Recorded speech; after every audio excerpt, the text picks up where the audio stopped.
Fala galera, olá pessoas, bom dia, boa tarde, boa noite.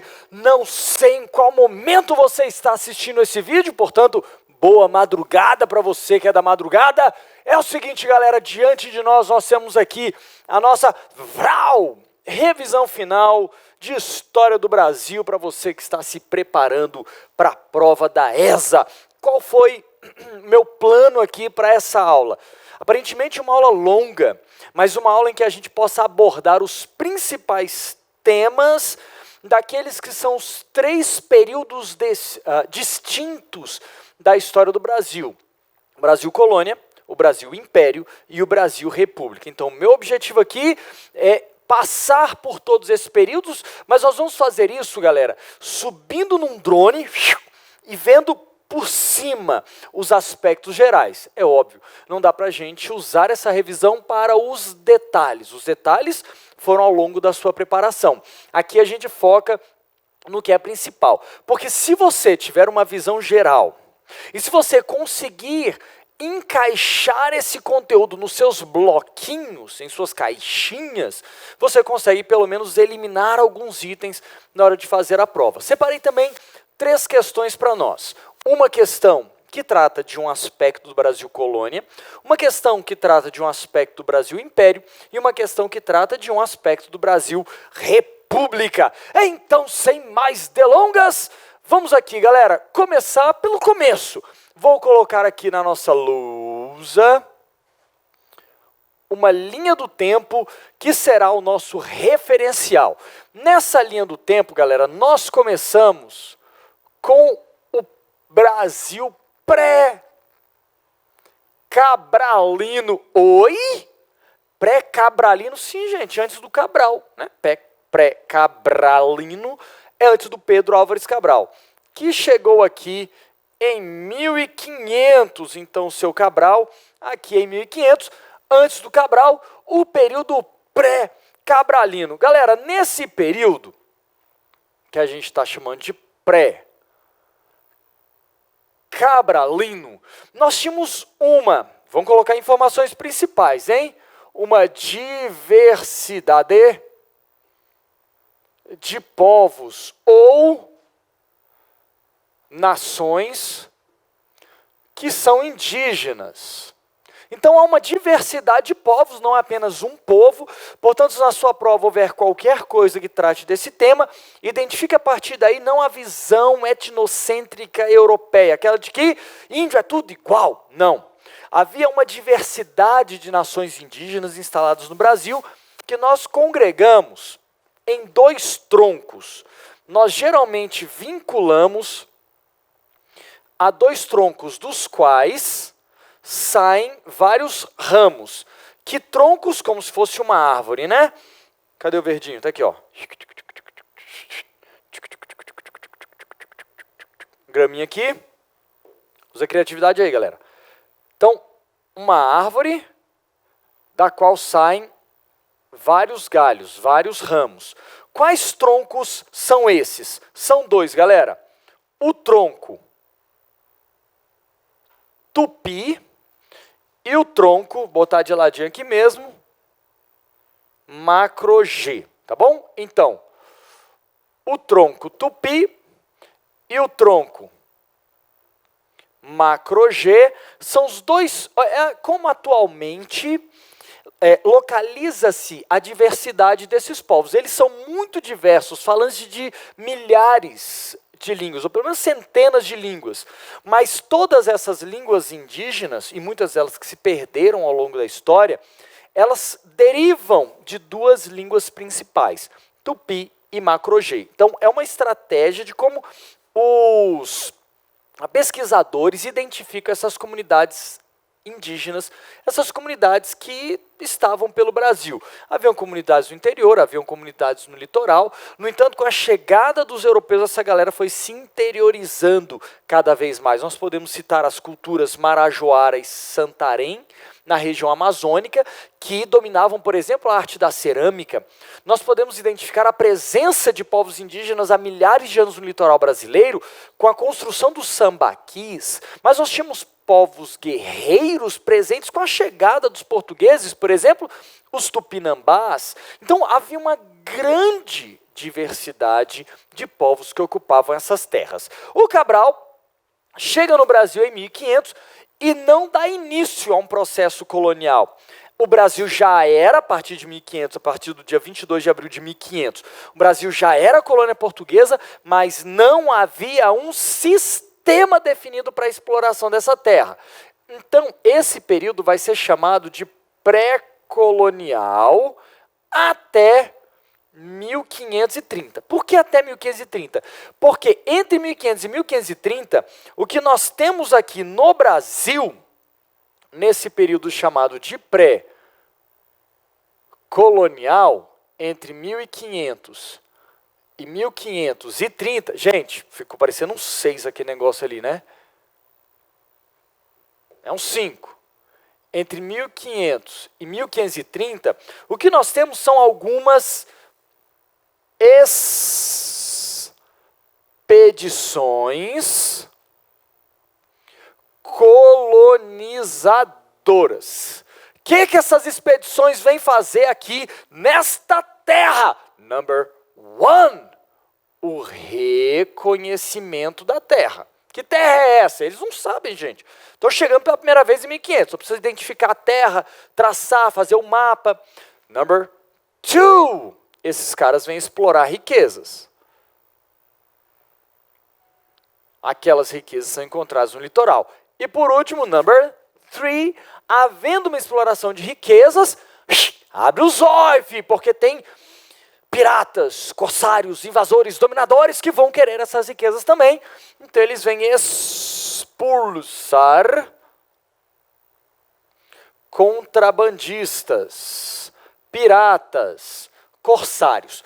Quais são as riquezas a serem exploradas? Pô, ouro! Mas não tinha. Não tinha ouro em abundância no litoral brasileiro. Ouro em abundância estava no interior, virá depois. A grande riqueza no Brasil nesse período será a madeira, o pau-brasil, explorada em larga escala, porque já estava lá plantado, eles não trouxeram, havia em abundância no litoral atlântico, saem então devastando esse litoral atlântico para explorar essas riquezas. Com detalhe, tá, gente? Não exploram essa riqueza com escravos. Não, não, não. Utilizam os indígenas que já estavam aqui num sistema de escambo. Trocam o trabalho indígena por bugigangas europeias.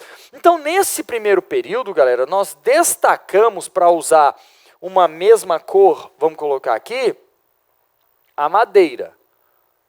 O pau-brasil será a riqueza explorada nesse primeiro período. Não existia um sistema político para explorar essa terra. Quando começa, tio Heine? Esse sistema político começa em 1530, com a expedição do tiozinho chamado Martim Afonso de Souza, mandado pelo rei. O que esse cara faz? Ele vem para o Brasil, dá uma olhada no litoral e divide as terras. A expedição de Martim Afonso, em 1530, faz uma vistoria no litoral, obedecendo os limites que estavam definidos desde 1494 pelo Tratado de Tordesilhas, que dividia o Brasil dividia a América, entre portugueses e o resto para a Espanha. E aqui ele divide o Brasil em 15 lotes, doados a 13 capitães donatários. Desculpa, 12 capitães donatários, eram 15 lotes para 12 capitães donatários. São as capitanias. Gente, eu só fiz os traços aqui, tá? Não obedeci quantidade, não. São as chamadas capitanias hereditárias. Bom, com as capitanias, vou botar de azulzinho aqui. Com as capitanias hereditárias, definiu-se um modelo para a exploração dessa terra.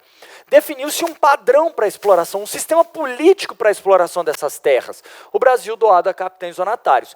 Esse sistema, galera, não prosperou. Não prosperou. Por quê, tio Heine? Porque as capitanias, ou sistema de capitanias, fracassou. Fracassou, galera, por causa do descaso dos capitães donatários, pela falta de investimentos, pelos conflitos com os indígenas. Então esses são os principais fatores pelos quais não dá certo. E o rei logo percebe que não dá certo. Percebe como? Ele vê que não está solucionando o problema. E qual era o problema? Temos um território com riquezas a serem exploradas para ser ocupado, senão vão tomar esse território da gente, porque França, Inglaterra, Holanda, não foram incluídos no Tratado de Tordesilhas. Esses caras, então, galera, precisam dar um jeito de ocupar essa terra para não ser tomada. Precisa pacificar esses indígenas, precisa explorar as riquezas, precisa dar serventia para Portugal, o que Portugal queria. Então, se não deu certo, o rei cria um novo sistema. Ao invés da descentralização do poder político tentada pelas capitanias, o rei manda para cá um governador chamado Tomé de Sousa. Os governos gerais. A nova tentativa são os governos gerais.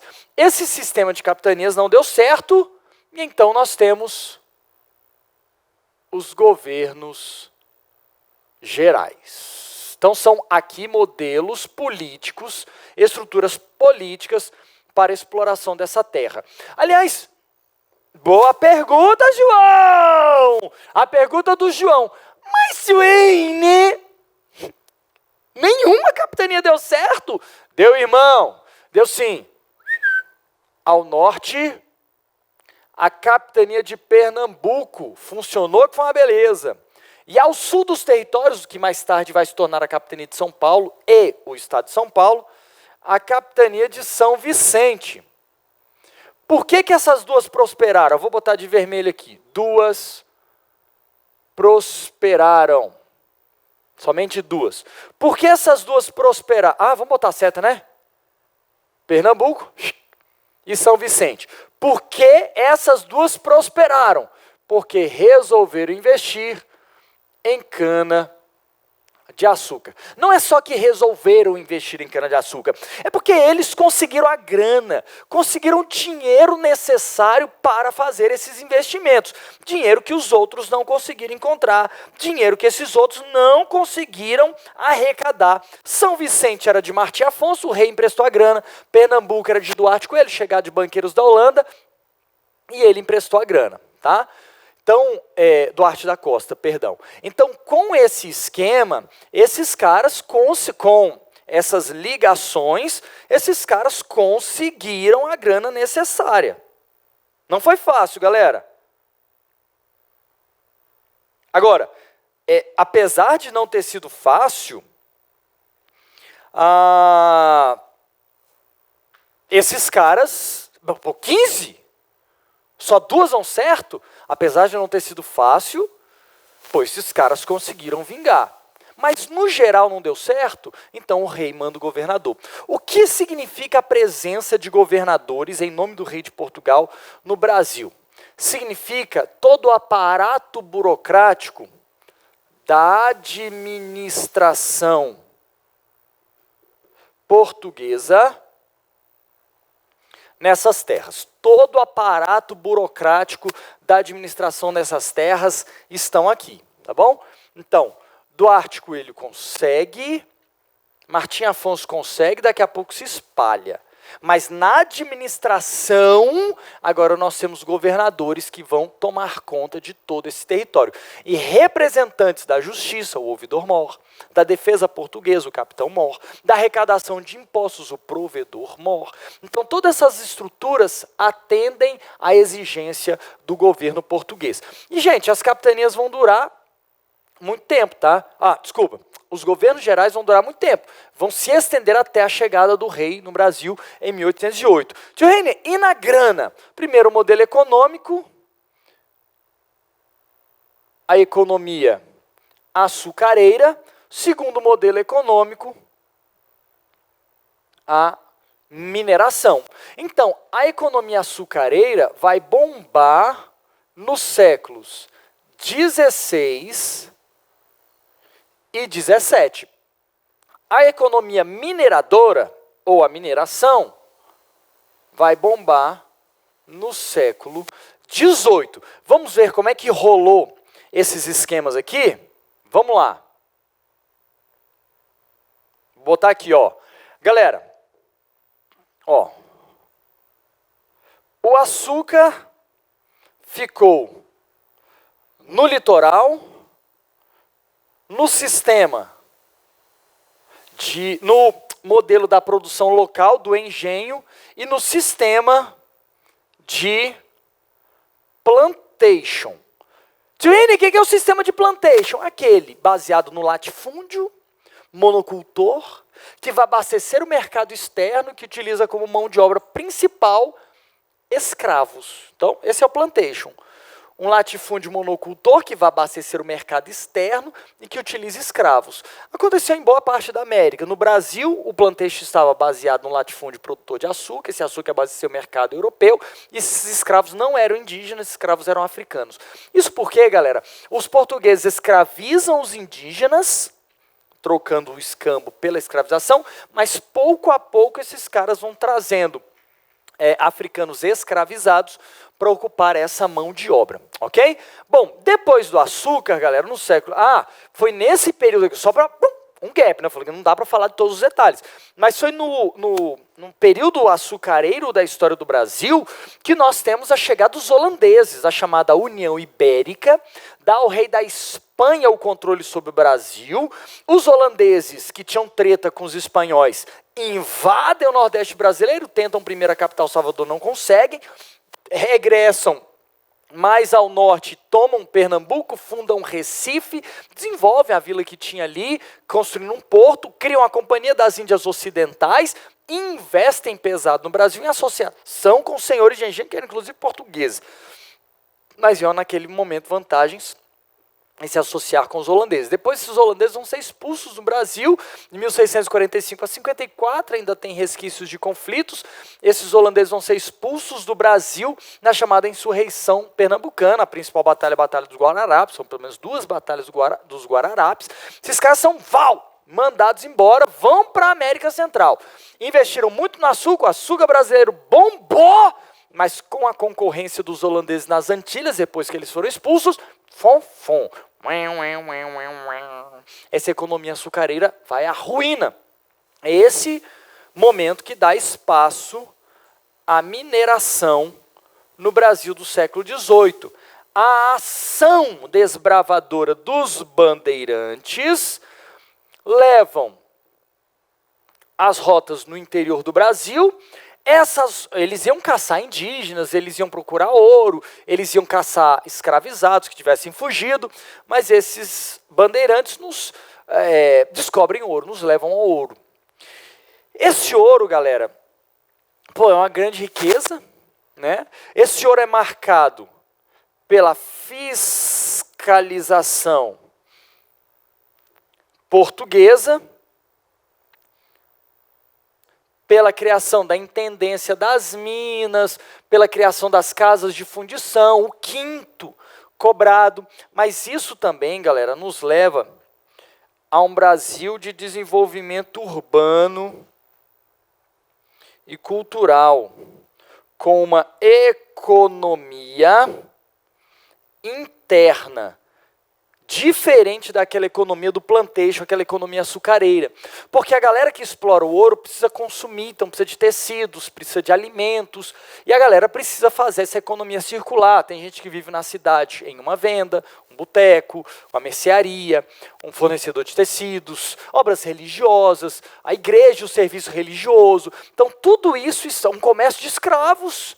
Então tudo isso estava envolvido numa economia interna que não existia no sistema de plantation, na economia açucareira, e que agora vai existir com a mineração.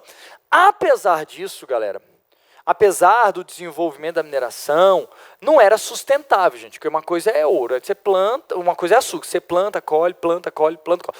Outra coisa era o ouro, irmão. Acabou o ouro? Acabou. Se acabou, acabou. Prova disso é que em 1870, 1770, 1780, nessas duas décadas, vão acontecer os principais movimentos de emancipação, de revolta contra o governo português. São os principais, não são os únicos. Nós temos a Inconfidência Mineira, em 1789, e a Conjuração Baiana, em 1798. Vamos botar lá na nossa linha do tempo? Aqui, ó. 1789. Nós temos a Inconfidência Mineira. Depois, 1798, nós temos a Conjuração Baiana. Todos esses movimentos, galera, contestavam o controle português e queriam a independência. Da Bahia, de Minas, 2, da Bahia. Apesar de tudo isso, o Brasil ainda era a maior e mais rentável coroa portuguesa. Resultado, tendo problemas com Napoleão, que se tornava imperador da França, em 1808, o rei de Portugal, Dom João VI, vem para cá. A gente chama isso, galera, de período joanino. O Brasil...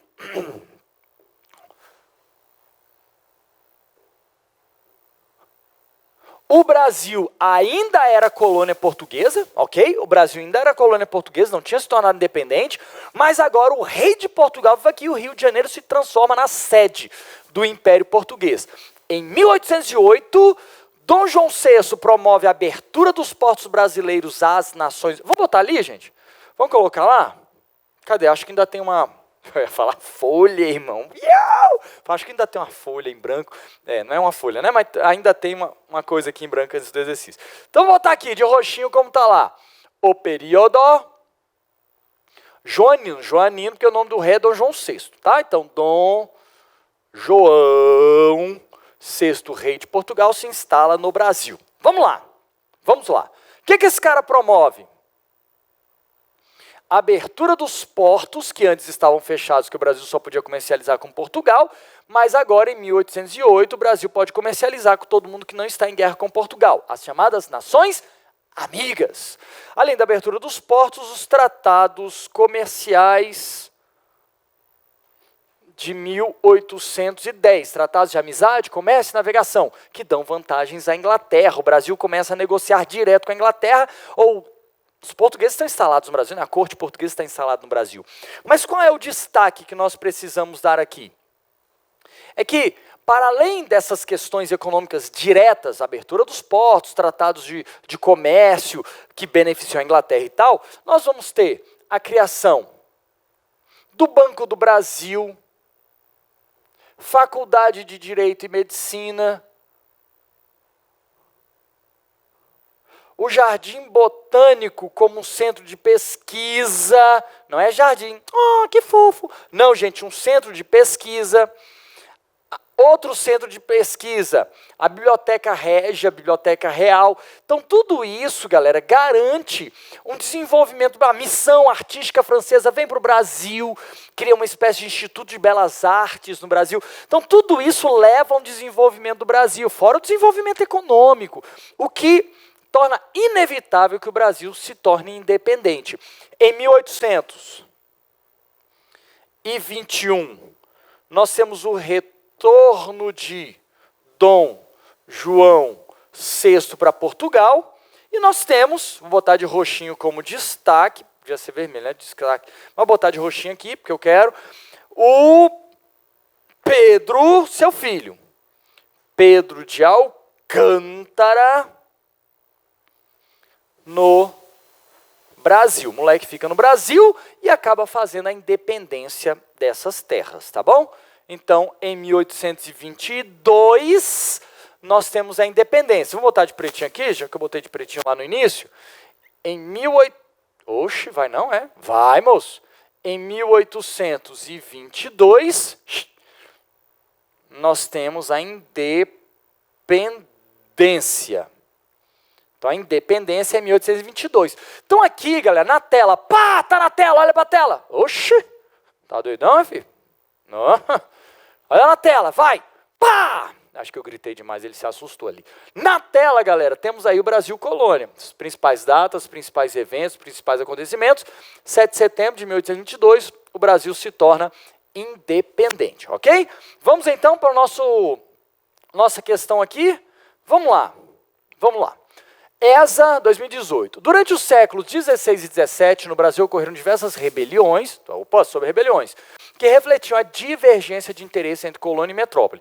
Dentre essas revoltas, pode-se destacar respectivamente com seu objetivo. Então ele vai destacar, vou botar de vermelho aqui mesmo, uma revolta,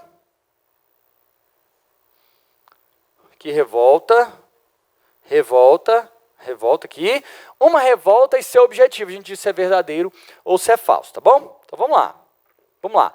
Guerra dos Mascates ocorrida em Pernambuco. Check. Olinda se torna independente, Recife se torna independente, a galera de Olinda não gosta, começa a tretar e aí vira confusão. Guerra dos Mascates ocorrida em Pernambuco, verdadeiro. Um conflito de interesse entre senhores de engenho de Olinda e senhores de engenho do Recife, que disputavam o mercado consumidor de cana-de-açúcar, Não é esse o objetivo.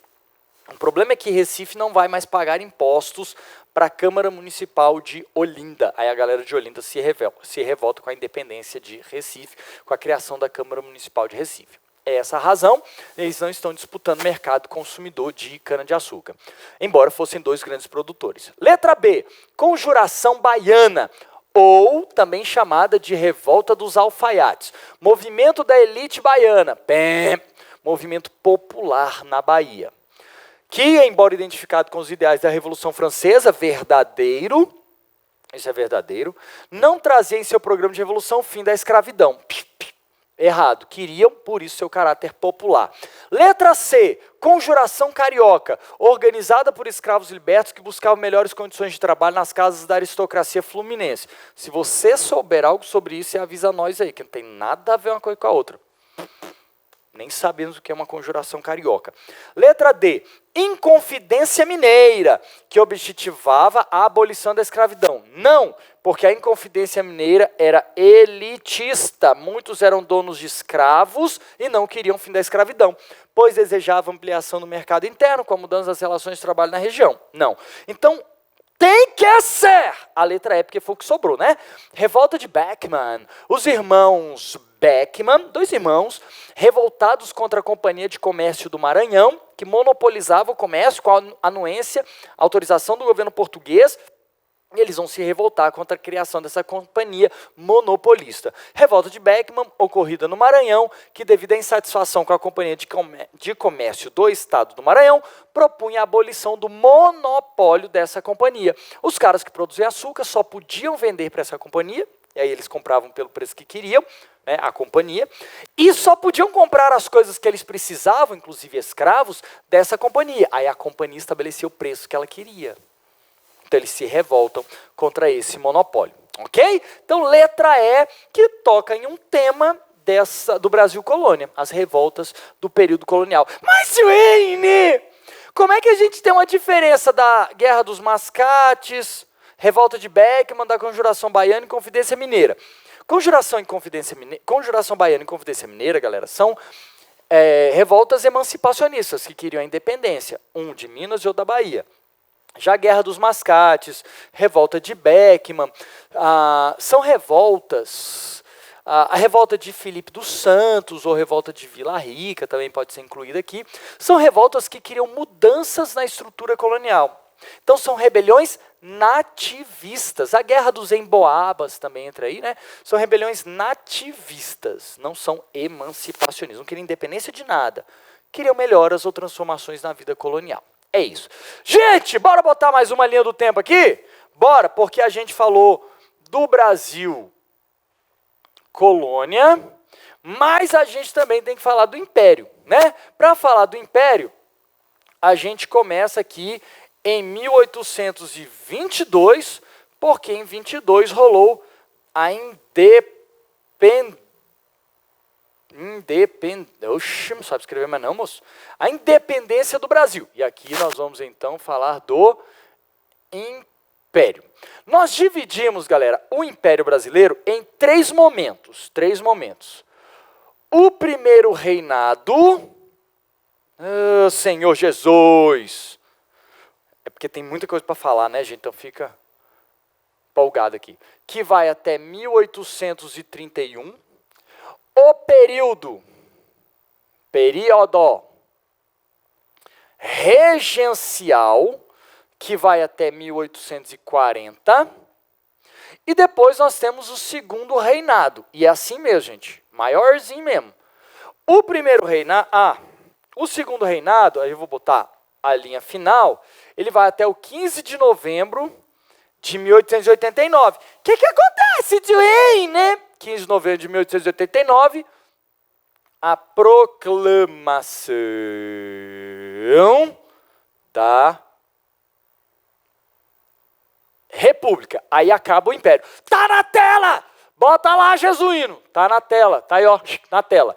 Esse é o Brasil Império. Primeiro reinado, período regencial e segundo reinado. Não tem dois impérios, o império é só um.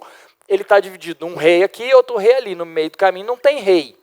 Período regencial não tem rei, tem regentes.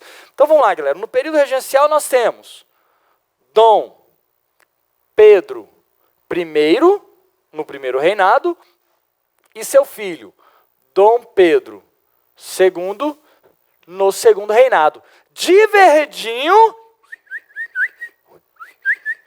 verdinho, nós vemos se desenvolver, principalmente a partir do segundo reinado, a economia cafeeira. A economia cafeeira será a grande riqueza do Brasil no século XIX. Ó, para cá, ó, para cá, ó, para cá, ó, para cá, ó, para cá. 1840 é século XIX. Como é que eu sei, tio Reni? Você pega o século aqui, ó, os dois primeiros aqui, e soma mais um. Então, 18 mais 1 dá 19. Né? Diz a tia da matemática. Então, é o século XIX. Então, no século XIX, a economia cafeira vai bombar no Brasil. Entra no 20, óbvio, gente, será a grande riqueza também da Primeira República. Mas entra em crise ainda na primeira metade do século XX. Então, em 1929, com a crise, a quebra da Bolsa de Valores de Nova York, isso vai afetar diretamente a economia brasileira e vai revelar a necessidade que o Brasil tem de mudar a sua estrutura econômica, tá bom? Então tá aí, galera, para nós. Esse é o Brasil Império. Venceu o Império, tio Reine? Não, gente, não tem cada bloquinho aqui, ó. A gente tem que falar dos tiozinhos aqui. Vamos falar deles, então? Vamos lá? Bora lá, galera. No primeiro reinado, nós temos a primeira Constituição brasileira. A carta outorgada, porque foi imposta, o projeto constitucional que estava sendo votado, chamada, apelidada, né? Constituição da Mandioca, de 1823, não entrou em vigor. Em seu lugar, foi outorgada a primeira Constituição, isso em 1824. Primeira Constituição do Brasil, a única do Império. Aí depois na República a gente vai ter 6 constituições. Em 1891, ó, 1891, ó lá, ó, lá na República, 1891 vai ser criada a primeira Constituição republicana, a primeira de 6. Mas no Império só teve uma Constituição. Tá bom? É isso? 1824, 1891, 1834, 37, 36, 46, depois 67 e 89, 88, isso mesmo. 7 constituições na história do Brasil, 6 lá na República e uma aqui no Império. É isso mesmo. Então, galera, a nossa primeira Constituição é essa, e é a única do Império.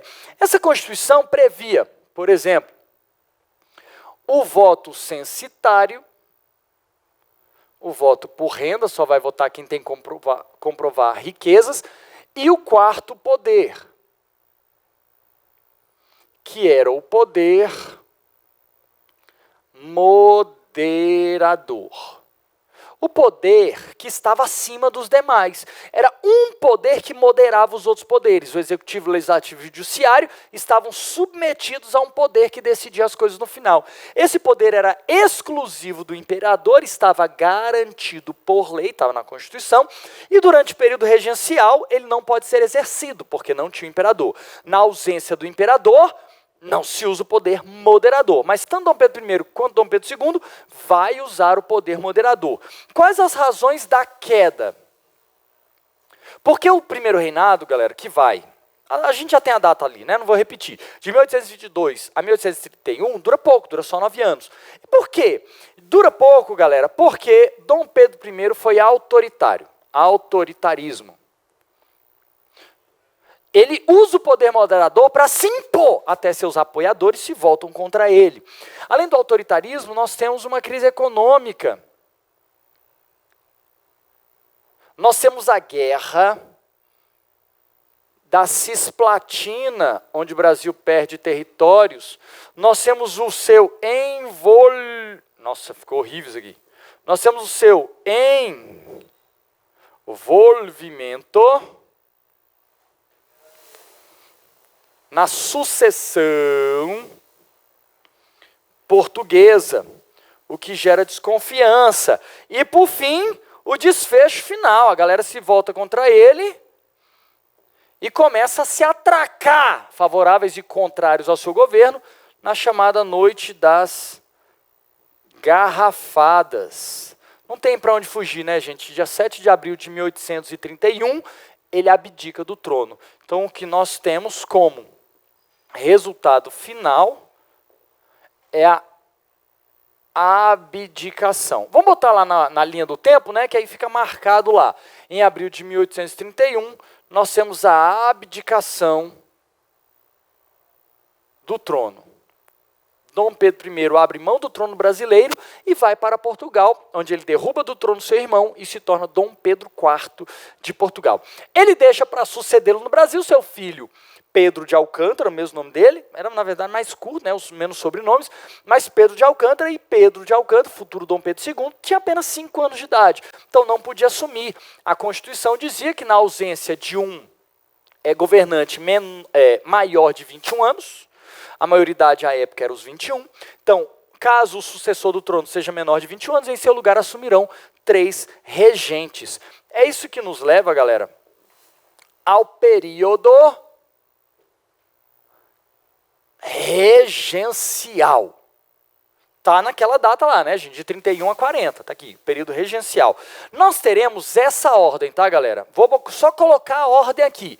A regência trina provisória, porque ela era só provisória, estava ali tampando o buraco até que fossem eleitos os 3 regentes definitivos.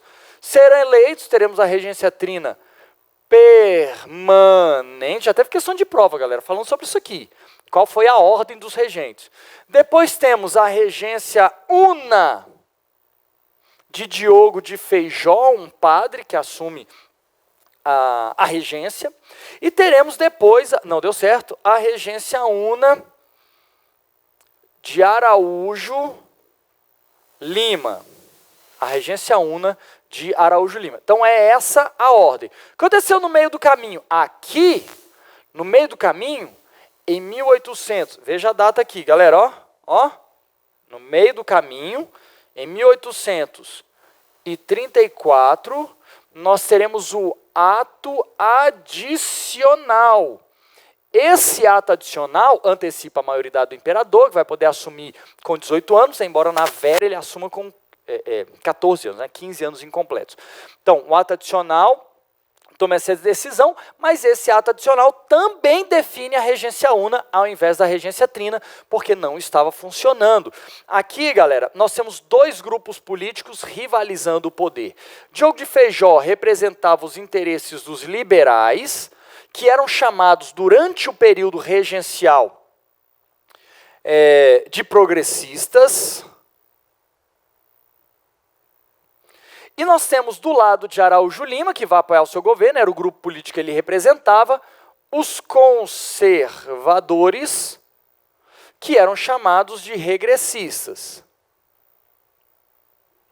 Então esses são os dois grupos que estão disputando, dois grupos políticos que estão disputando o poder durante essa fase do período regencial e também do segundo reinado. Vão continuar existindo no segundo reinado sob o nome de liberais conservadores. Esses caras, a gente pode até colocar um verso aqui de vermelho, esses caras são inimigos, embora fossem todos membros da elite brasileira e que queriam inclusive o império, aceitavam Dom Pedro II como imperador, tinham pequenas divergências, mas todos faziam parte dessa elite brasileira. Bom, nessa briga, galera, o Feijó acabou renunciando, foi aí que Araújo Lima assumiu, mas essa briga dos regentes foi o que instalou no Brasil inúmeras revoltas, inúmeras. Cabanagem, Sabinada, Balaiada, Farroupilha, Revolta dos Malês, são apenas 5 exemplos de mais de 40 revoltas que se instalaram no Brasil. Então vamos lá. Cabanagem, Sabinada, Balaiada, Farroupilha e Revolta dos Malês. Essas são as 5 principais, são aquelas que podem cair na sua prova. Essas revoltas, galera, têm uma resposta.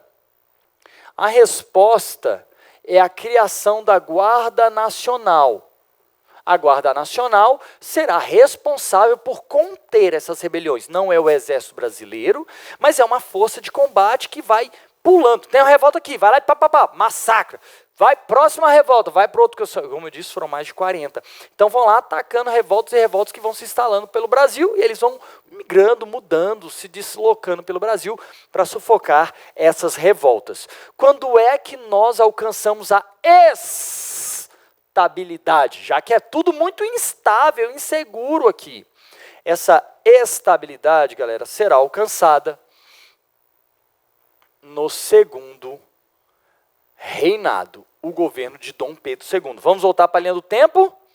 Aqui, no segundo reinado. Não é à toa, e não haveria de ser, não é à toa que no segundo reinado nós temos 49 anos de um mesmo cara no poder. Aqui foram só 9.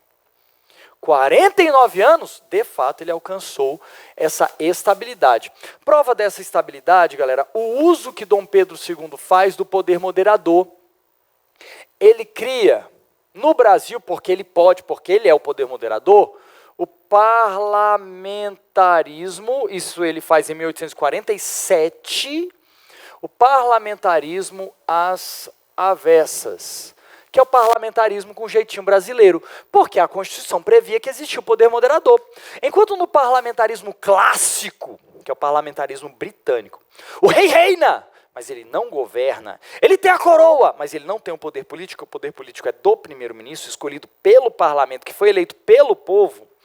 Aqui no Brasil, o povo que tinha renda, lembra que o voto era censitário. Então, o povo que tinha renda votava, elegia a galera para deputados e senadores, e lá do Congresso, o imperador escolhia alguém para ser o primeiro-ministro. Então, o poder moderador gerava o poder executivo. Então, o poder executivo estava nas mãos do primeiro-ministro no gabinete ministerial, mas era o imperador quem nomeava o primeiro-ministro e o seu gabinete ministerial.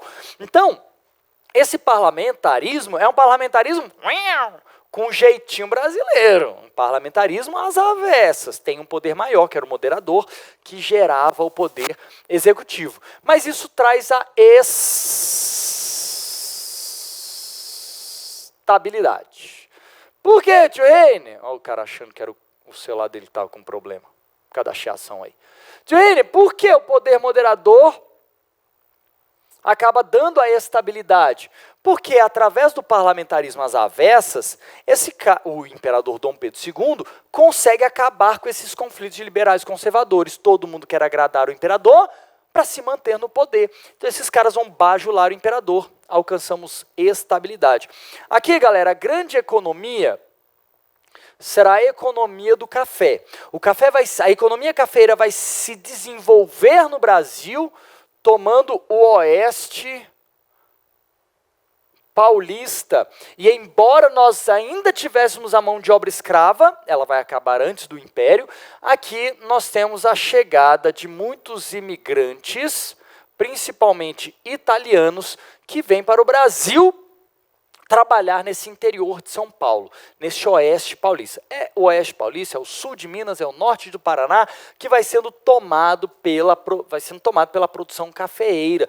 Para tirar essa produção de lá e levar para o litoral, de onde será escoada a produção, nós precisamos do desenvolvimento das ferrovias, por exemplo, começa a se desenvolver no Brasil nesse período. É aqui também, galera, que nós temos o maior conflito na América com a participação do Brasil, a Guerra do Paraguai. Essa Guerra do Paraguai, como já assisti do outro, a Guerra do Paraguai, galera, ela rivaliza a Tríplice Aliança, Brasil, Argentina e Uruguai, contra o Paraguai de Solano Lopes, que queria formar o grande Paraguai industrial e tal, e precisava de saída ao mar, coisa que não tinha e continua não tendo. O Brasil, a Argentina e o Uruguai, dos colorados, se unem contra o Paraguai de Solano Lopes. E aí, nesse grande conflito, se torna uma guerra de trincheiras estacionária. Nós temos problemas seríssimos. O governo brasileiro sai alistando gente de onde pode. O Brasil mandou quase 100 mil pessoas para esse conflito. Foi o exército que teve o maior número de envolvidos na guerra, fora o Paraguai, que tinha um exército de quase 140 mil soldados. Era uma potência militar na época e resistiu muito a esse conflito. Mas como consequência da Guerra do Paraguai, vou botar de azulzinho aqui, nós temos, galera, a chamada questão militar. Os militares envolvidos na Guerra do Paraguai, de onde eles saem vitoriosos, exigirão participação política. Não encontrando no governo de Dom Pedro II esse espaço, vão abraçar as ideias republicanas sobre o ideal positivista da ordem e progresso. Aqui também, galera, nós vamos vivenciar um longo processo para a abolição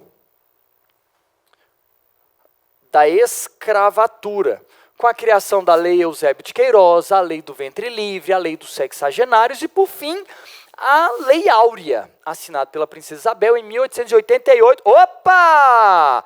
1888? Sim, um ano antes do Império acabar. Gente, o Império já se mostrava deficitário, debilitado. O imperador era um senhor, não era um velho, mas ele era um senhor e ele representava um império decadente. Um império que não soube se adaptar às novas necessidades. Um exemplo dessas novas necessidades, uma economia cafeira, uma nova elite, a elite do café, que estava inserindo um novo modelo econômico. E não, o império não soube se adaptar a essas novas demandas. A briga entre liberais e conservadores, chavecando o imperador, não atendeu aos interesses dos militares, não atendeu aos interesses da nova elite, os barões do café. Então, o Brasil estava mudando e o império não queria mudar. Resultado? No dia 15 de novembro de 1889, não tinha saída. O Brasil viu nascer uma república nas mãos dos militares. Ok? Gente, o Marechal Deodoro da Fonseca, né, o cabeça do movimento. Vamos lá, galera. Esse é o segundo reinado, esse é o Brasil Império. Temos o primeiro reinado, o período regencial e o segundo reinado. Vamos lá, gente. Vamos pensar aqui nessa questão. Como eu disse, gente, desculpa se eu não estou parando para falar de cada detalhe. Eu não dei uma aula de guerra do Paraguai. Não posso dar uma aula de guerra do Paraguai. Isso aqui é uma retomada. Tá bom? Me perdoe se está sendo rápido, mas não tem jeito de eu abordar todo o conteúdo se não for assim, tá? Perdoa-me. Vamos lá, gente. 2020 aí, prova da ESA. Ao abdicar do trono brasileiro em 1831, 7 de abril de 1831, e tendo seu herdeiro ainda criança, por 5 anos, velho, foi estabelecido que se deveria seguir o previsto na Constituição de 24, a carta outorgada de 1824, quanto à sucessão do trono em caso de renúncia do rei. Isso é, que fosse organizada uma regência, começa o período regencial, que vai de 31 a 40. Marque a alternativa que apresenta a sequência correta entre as formas de regências estabelecidas até a maioridade do herdeiro. Pedro de Alcântara, não é possível. Gente, você está dizendo que caiu uma questão assim na prova? Irmão, como é que pode, né? Uma coisa simples dessa. Nem para perguntar qual o nome da maior revolta contra os regentes no período regencial. Não. Ele quer saber a ordem. Qual foi a ordem, gente? Qual foi a ordem? Trina provisória, trina permanente, una de Feijó, una de Araújo Lima. Aí? Regência una de Araújo Lima. Não. Regência trina provisória. Sim. Una de Diogo de Feijó. Não. Regência trina permanente. Não. Regência una de Diogo de Feijó. Não. Regência trina provisória. Sim. Regência trina permanente. Sim. Una de Diogo de Feijó. Sim. E regência una de Araújo Lima. Olho na tela! Olho na tela! Bote o seu olho na tela! Gente, não dá para errar isso aqui, gente. Não pode errar. Você sabe que a regência trina provisória e permanente. Perdão. É provisória porque o Congresso não estava reunido. Precisava ter 3 regentes. Nomearam 3 regentes provisórios. Quando o Congresso se reuniu quase 2 meses depois com maioria, escolheram um regente permanente. Ou 3 regentes permanentes. Então, é provisório e permanente. Provisório, permanente. Tem como errar isso, gente. Pelo amor de Deus. Tem como errar isso. É provisório porque é provisório. Abdiquei. Puxa, precisa nomear 3 aqui. Quem? Vem aqui, filho. Você, você e você. 3. Reúne-se. Agora vamos escolher os 3 definitivos, os permanentes. Escolheu. Mas não está dando certo. Então, vamos escolher a una. Mas por que não tinha como errar isso aqui, gente? Por que não tinha como errar isso aqui, ó? Porque, ó, a trina provisória e trina, ó, a ordem trina provisória e trina permanente só tem aqui. Só a letra E apresenta trina provisória e trina permanente. Ai, mas eu não ia saber quem veio primeiro, se foi o Diogo de Feijó ou Araújo Lima. E daí, irmão? A base é provisória e permanente. Se você sabe que primeiro é provisório, depois é permanente, acabou. Porque não tem nem na letra A, nem na letra B, nem na letra C, nem na letra D, regência, trina, provisória e permanente em sequência. Se fosse eu fazendo essa questão aqui, irmão, eu ia botar aqui, ó, regência, trina, provisória, regência, trina, permanente, regência una de Araújo Lima e regência una de Diogo de Feijó. Aí os bichos iam se embananar tudo. Aí você ia ver menino chorando amargamente. Choro e ranger de dentes, tá bom? Então, a letra E simples assim. Você vê como questões da nossa prova podem ser simples, tá bom? Gente, tendo dito isso, nós vamos para a etapa final. Bom. Vamos falar aqui do Brasil República. Yes! Chegamos na fase final da nossa revisão. Estamos na fase final da nossa revisão. Nós vamos falar do Brasil República. Essa república que foi iniciada em 1889, com a proclamação feita pelo Marechal Deodoro da Fonseca, e que dará início a gente a primeira república, também conhecida como República Velha. Primeira República ou República Velha. A Primeira República ou República Velha vai até 1930. Até 1930. Vamos colocar aqui as características principais? Let's go! A República Velha, a Primeira República. Se aparecer qualquer um desses nomes, pelo amor de Deus, gente, acerta, tá? Pelo amor de Deus, acerta.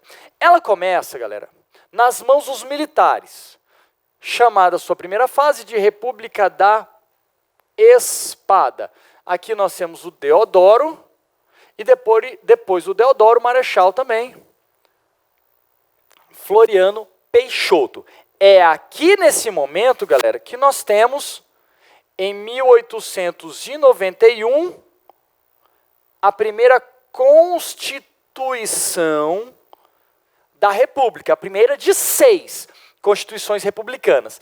Nessa Constituição, previa-se o voto aberto, ou voto a descoberto, o que vai gerar toda a manipulação dos votos na Primeira República. Não tem mais o voto censitário, não precisa mais ter dinheiro para poder votar, mas o voto será somente para alfabetizados, que aqui era saber escrever o nome, maiores de 21 anos, com o voto aberto, ok? Com o voto aberto. E homens alfabetizados, maiores de 21 anos, com o voto aberto. Tá? Gente, o Floriano Peixoto, embora fosse militar, ele era um militar que tinha concorrido, porque a eleição para presidente e vice-presidente eram separadas, na chapa dos cafeicultores. Então, embora essa república comece nas mãos dos militares,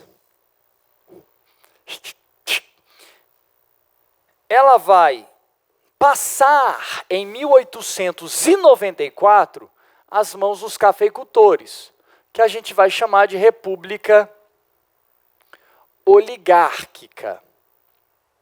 Uma república nas mãos de uma oligarquia, de uma elite econômica, os cafeicultores. É aqui, galera, que nós temos a política do café com leite. São Paulo e Minas Gerais dominam a cena política brasileira. É aqui que no exercício do voto, nós temos o voto de cabresto. Esse voto só é de cabresto manipulado graças ao sistema de controle dos votos. Muita fraude, violência nas eleições, mas principalmente o controle do voto pelo voto ser aberto. Compra de votos, manipulação dos votos, controle do exercício do voto, porque o cara sabe em quem você votou, então voto de cabresto.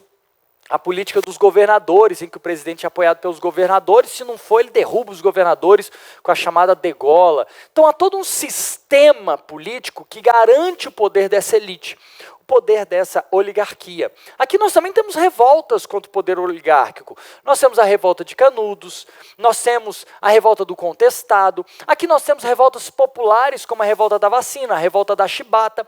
Aqui no final nós temos movimentos militares contra a república, não contra a república, né, que eles não queriam uma monarquia, mas contra o poder oligárquico dessa república, que é o movimento dos 18 do Forte de Copacabana. Aqui nós temos a partir dos 18 do Forte de Copacabana, o tenentismo, marchas, colunas de tenentes marchando pelo Brasil, instigando os grupos locais contra as suas elites, essas elites oligárquicas. Então nós temos uma formação de um Brasil republicano que também vivenciará revoltas.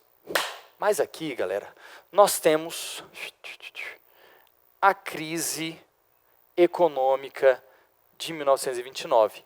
E a crise de 29, que é externa, vai afetar os Estados Unidos, afeta o mundo inteiro, né? Mas o epicentro é Estados Unidos, que era o maior comprador do café brasileiro. Tá? Vamos botar aqui, gente? Vamos botar de verdinho aqui para colorir nosso esquema? Aqui, o café ainda é a grande riqueza do Brasil. O café ainda é a grande riqueza do Brasil. Então, aqui, gente, essa elite vai se ver de mãos atadas. O maior comprador do café brasileiro, está com a economia rachada, o crash, a quebra da Bolsa de Valores de Nova York. Então, a crise de 29 afeta o café brasileiro. Não que o café não tivesse passado por crises, mas o governo oligárquico se resolveu, porque eles estavam se salvando, né? Mas agora ela vai afetar o café de uma maneira estrondosa. Prova disso é que o último presidente da Primeira República foi um cara chamado Washington Luiz, e o Washington Luiz, que era paulista, não cumpriu o acordo do café com leite. Ele, que era de São Paulo, não indicou um mineiro para sucedê-lo na presidência. Pelo contrário, ele indicou outro paulista, o Júlio Prestes. Resultado disso, os mineiros, pense nos mineiros, arretado. Esses mineiros indignados vão se juntar, vão fazer aliança liberal, vão se juntar com a oligarquia do Rio Grande do Sul, com a oligarquia da Paraíba, e vão formar a aliança liberal, propondo para a presidência o presidente Getúlio Dornelles Vargas, e como vice, o vice-presidente João Pessoa. Qual o problema? Eles perderam a eleição. Não satisfeito com a derrota e alegando as fraudes nas eleições, que eram comuns, gente.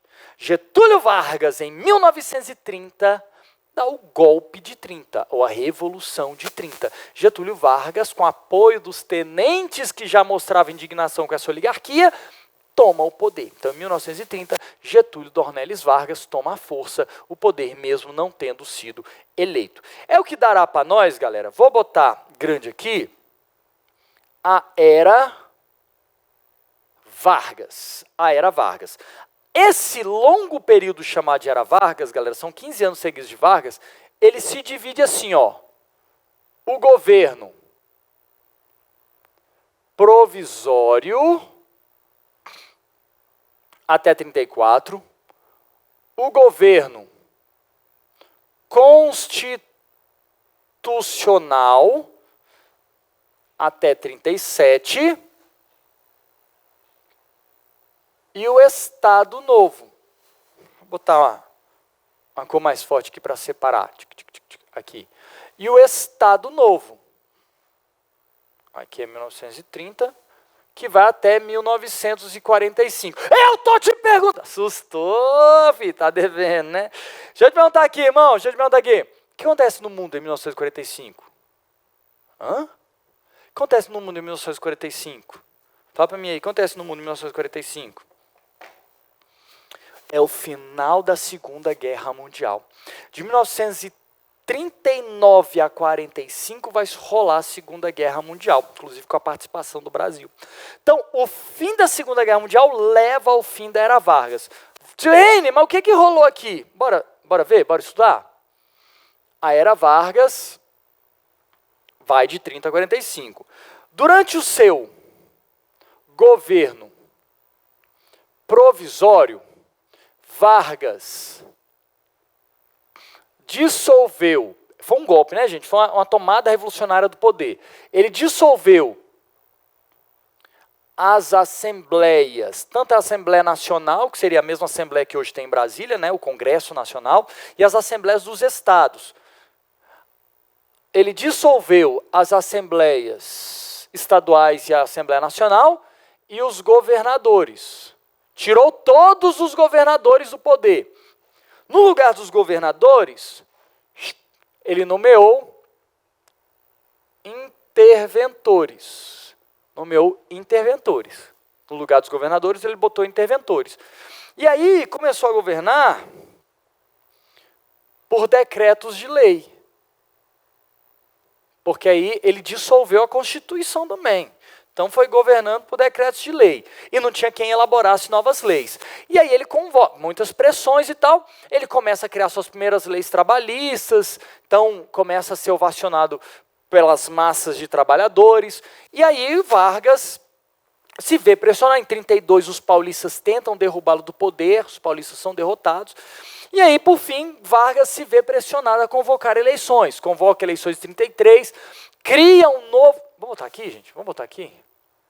Eleição de 33. Na eleição de 33, nós temos o voto fechado, né, secreto, mas é o voto fechado, porque o outro era aberto, e, pela primeira vez, as mulheres podem votar. O voto feminino, o que amplia a massa de votantes. Aí, galera, bom, temos uma eleição, é elaborada uma Constituição que é promulgada em 34. Por essa Constituição, Vargas é eleito indiretamente. Quem fez a Constituição elege o próximo presidente. Começa o governo constitucional. Bom, se o provisório era provisório porque ele tinha tomado poder, o governo constitucional, galera, provisório e constitucional. O governo constitucional que é constitucional porque tem uma Constituição, é democrático. Esse governo que começa em 34, vê grupos políticos se formando. Nós temos aqui os integralistas, cuja sigla era Ação Integralista Brasileira. Eles eram fascistas, copiando o movimento da Europa, o nazismo alemão e o fascismo italiano, queriam fazer o mesmo movimento aqui no Brasil. E nós temos os aliancistas. Esse nome vem de Aliança Nacional Libertadora, ANL, e esses eram comunistas. O antigo líder do tenentismo, Luiz Carlos Prestes, tinha ido para a União Soviética e voltou de lá para implantar um comunismo no Brasil. Esses aliancistas, galera, vão tentar tomar o poder à força,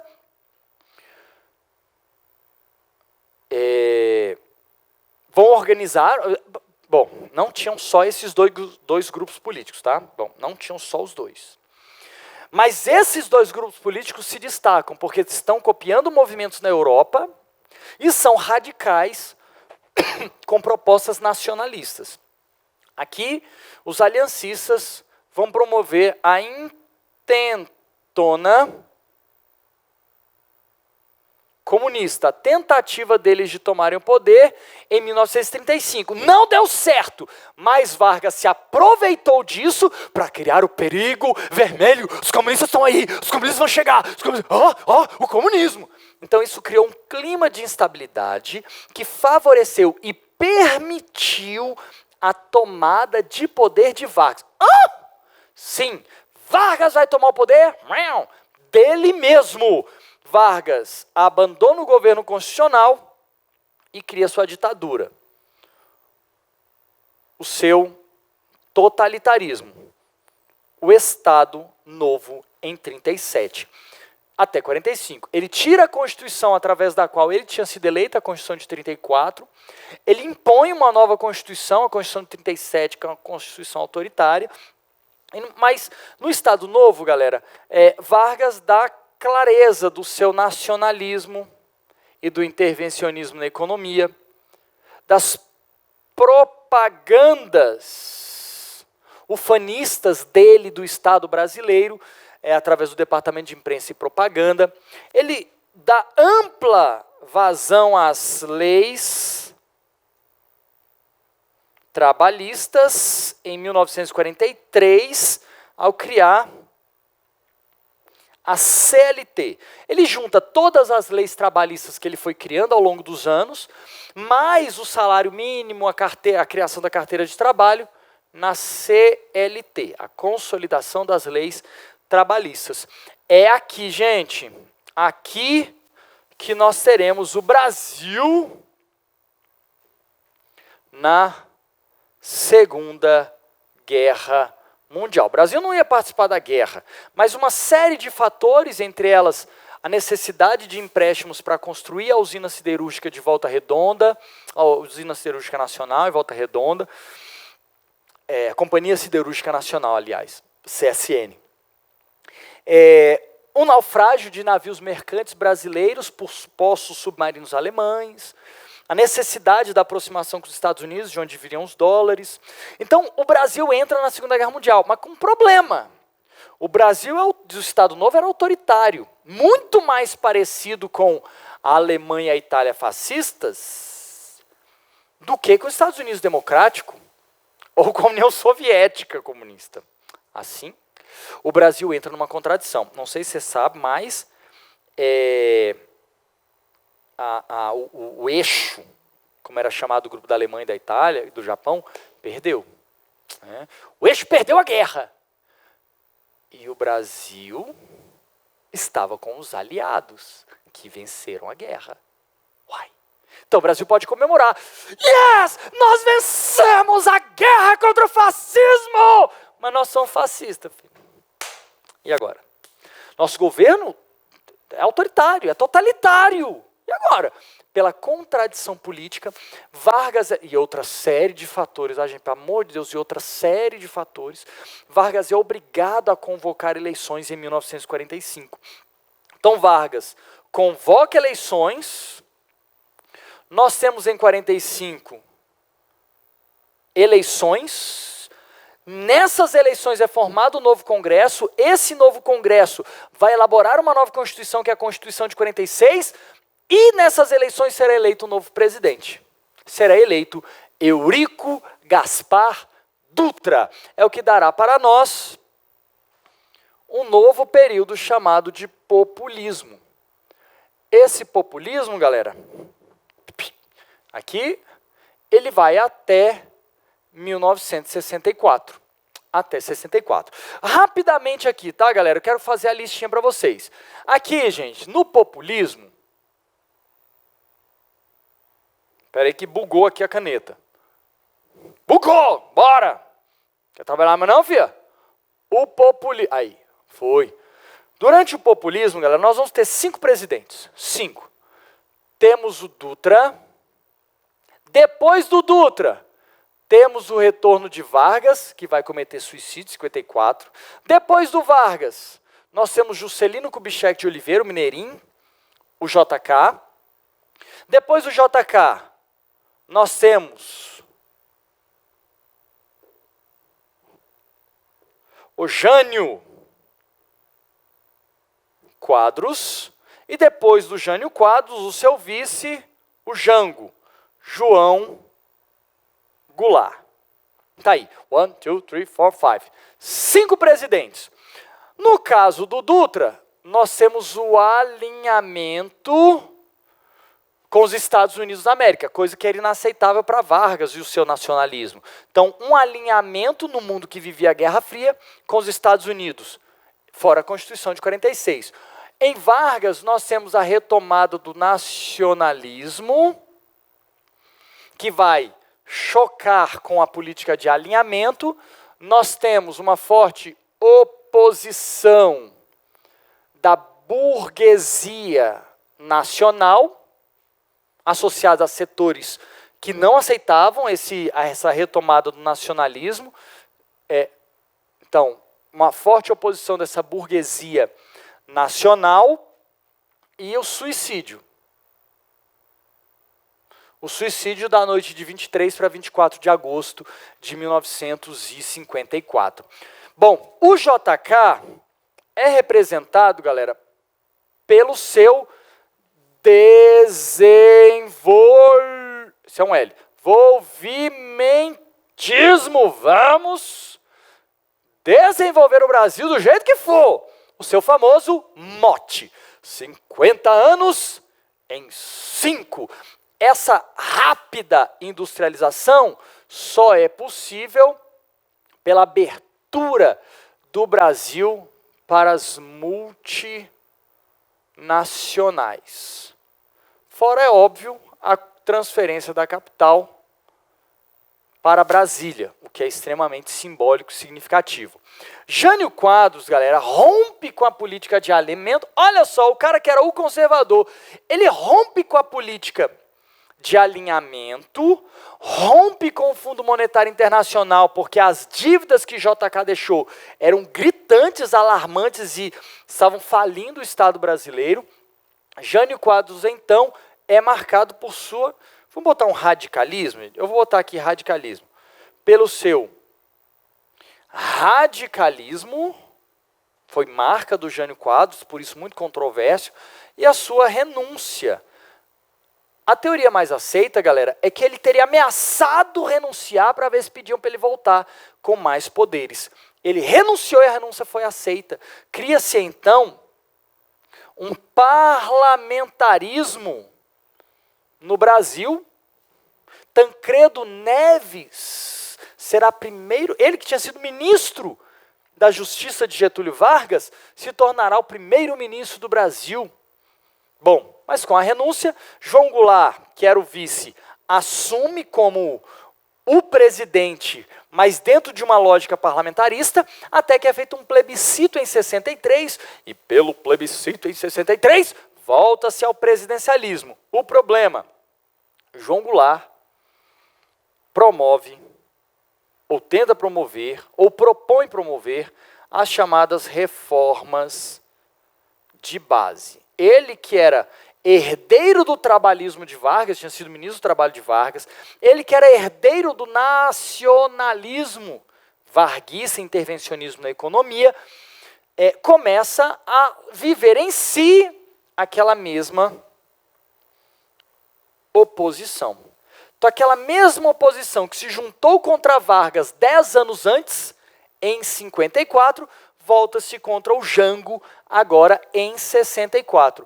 Resultado, João Goulart é deposto do cargo em 1964. É isso que nos levará, cadê o azul claro, né? Aqui, ao regime militar de 1964. O regime militar, galera, pode aparecer na prova também um regime civil-militar, porque os poderes civis estavam ali no Congresso, durante os períodos que o Congresso funcionou e tal, então estavam lá, tinham deputados, tinham senadores, tinham prefeitos, os governadores eram nomeados, mas, enfim, tinham civis também no governo. Isso, bom, depois desse período, nós vamos até 1984 não, gente, 85. Aí, até 85. Como marca, galera, do regime militar, cabe aqui, como marca do regime militar, nós temos, por exemplo, que é um grande destaque, comum em prova, o milagre brasileiro. O Brasil vai viver nos entornos dos anos 70, 1968, 69, 70, 71, 72, até 73 e pouquinho. O Brasil vai viver um milagre econômico. Bum! Na economia brasileira. A entrada maciça de dólares e um investimento pesado em obras de infraestrutura. Um investimento pesado em obras de infraestrutura. Quer um exemplo? Transamazônica. Outro exemplo, usina hidrelétrica de Itaipu. Que é outro exemplo, a ponte Rio-Niterói. Então, galera, nós temos um alto investimento em empresas públicas, um alto investimento em obras de infraestrutura, embora o abismo social tenha sido ampliado nesse período. Mas o milagre brasileiro é um grande destaque do período do regime militar, durante o governo de Emílio Garrastazu, o presidente Médici, o general Emílio Garrastazu Médici. Quando é que se encerra o regime militar? Durante o governo de João Batista Figueiredo, nós tivemos a campanha das diretas já, que pediam, nos anos de 1983 e 84, a eleição direta para presidente. Olha que doido, gente. O último presidente eleito pelo voto direto tinha sido Jânio Quadros em 1961. Jânio Quadros. Na verdade, em 60, porque a posse que foi em 61. Jânio Quadros. 61.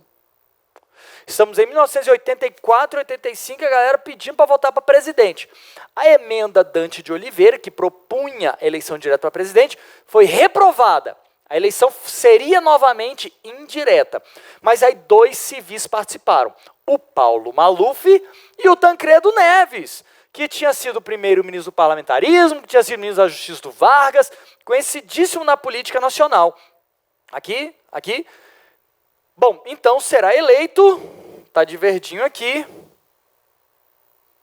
Tancredo Neves. No entanto, Tancredo Neves morre antes de tomar posse. Quem assume então é o presidente José Sarney. José Sarney assume a presidência em 1929. Então, galera, nós temos aqui, depois do regime militar, uma república nova, a partir da eleição de Tancredo Neves e da posse do seu vice, porque ele morreu, a posse do seu vice, José Sarney.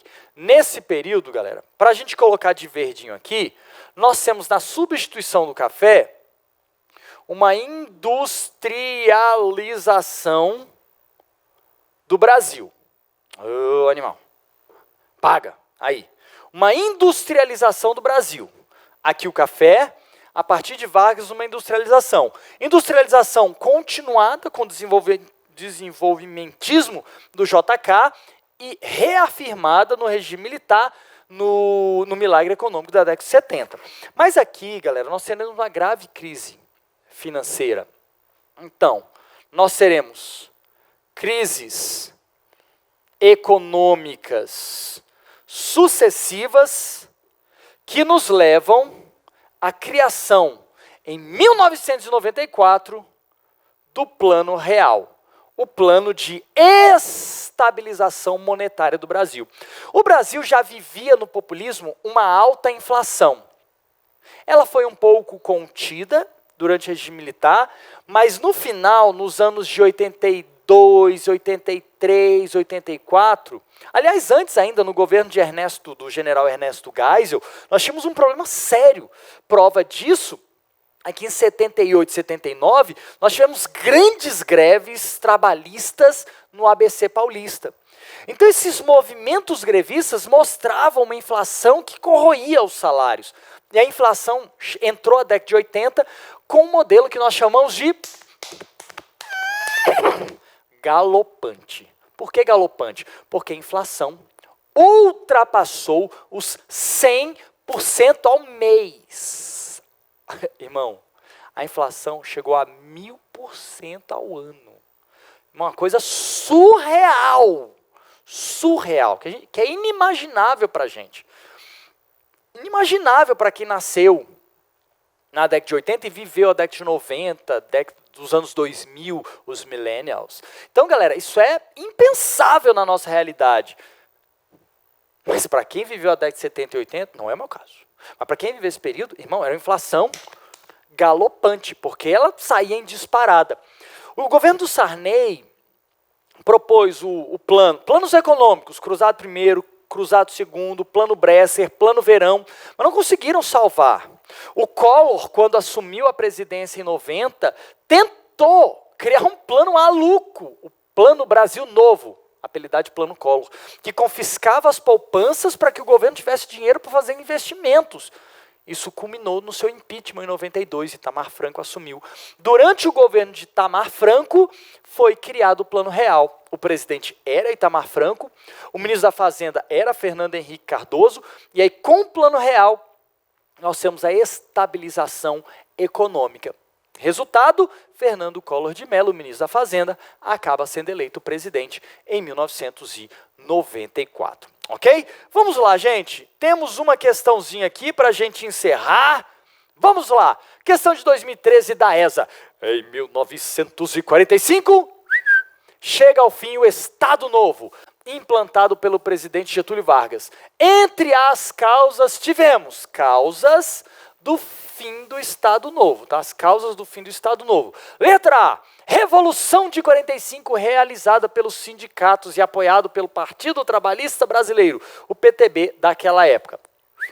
Errado. O PTB, o Partido Trabalhista Brasileiro, assim como o PSD, eram dois partidos varguistas. O PSD era a antiga oligarquia que apoiava Vargas, e o PTB eram os trabalhadores que tiveram amplos ganhos no governo de Vargas e que apoiavam o seu mandato.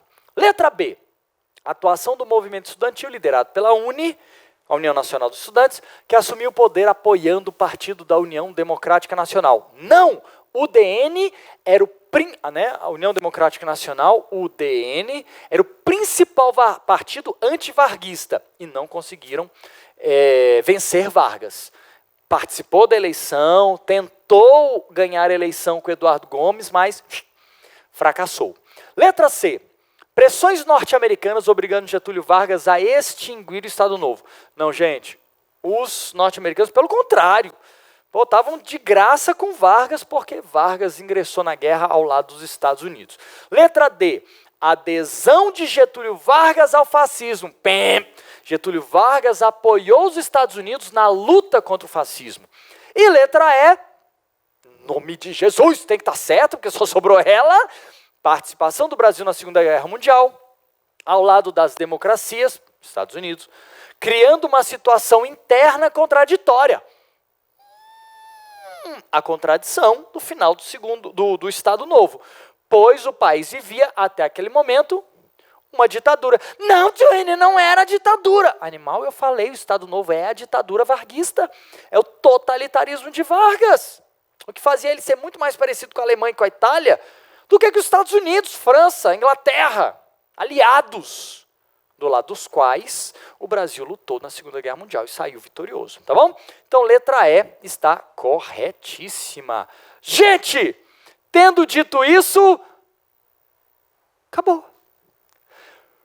O caminho foi longo, mas, gente, obrigado você que ficou até aqui, obrigado pela sua atenção. E eu só posso desejar para você uma coisa. Que Deus te abençoe.